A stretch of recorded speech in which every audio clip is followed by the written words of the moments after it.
Bonjour et bienvenue dans cet exposé où nous allons vous présenter le fonctionnement de la justice pénale.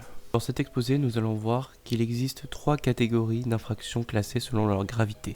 Premièrement, le tribunal de police. Deuxièmement, le tribunal correctionnel. Et dernièrement, la cour d'assises. Le tribunal de police est une juridiction du premier degré, statuant à juge unique.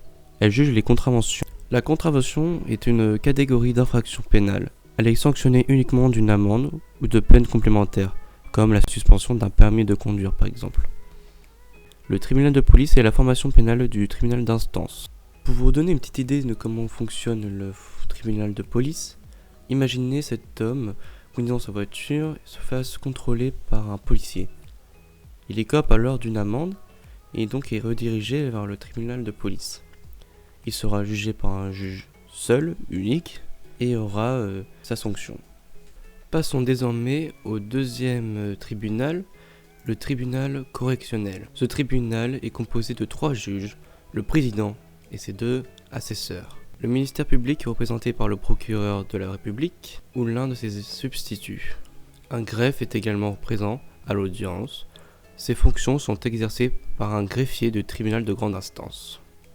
Mais attention, cependant, certains délits, et notamment certaines affaires liées à une infraction au code de la route, le tribunal n'est composé que d'un seul juge qui exerce alors les pouvoirs conférés au président.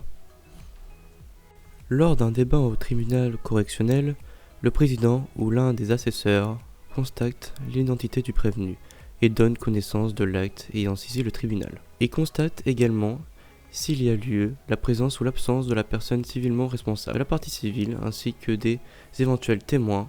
Les débats sont ensuite dirigés par le président du tribunal. Le procès débute alors par une phase d'instruction au cours de laquelle le président interroge le prévenu, les victimes, ainsi que les éventuels témoins ou experts. Lorsque l'instruction prend fin, les débats s'organisent en 3 étapes.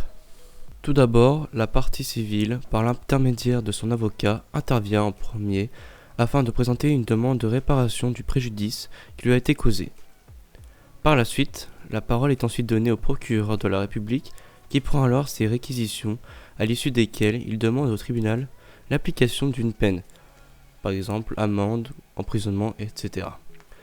Le contenu de ce réquisitoire n'est que consultatif et ne s'impose donc pas au tribunal qui peut prendre une décision plus ou moins sévère que la peine requise à l'encontre de l'auteur résumé au délit.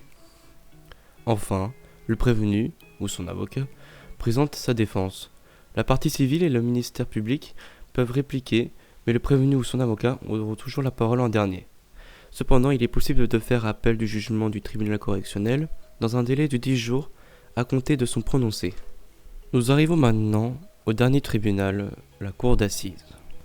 La cour d'assises est la juridiction pénale compétente pour juger les crimes, c'est-à-dire les infractions les plus graves dont les peines encourues vont de 10 ans de prison à la perpétuée, par exemple le viol, le meurtre, etc.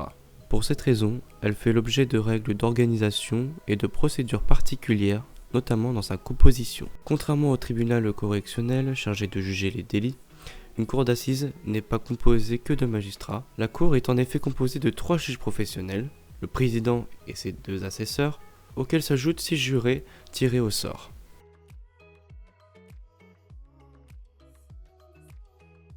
Il faut aussi savoir que les appels contre les verdicts de condamnation rendus par une cour d'assises sont réexaminés par une nouvelle cour d'assises composée de 3 juges professionnels et de 9 jurés. Il existe une cour d'assises par département.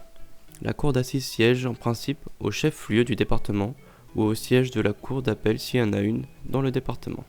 Pour en conclure, la justice pénale en France est composée de 3 tribunaux.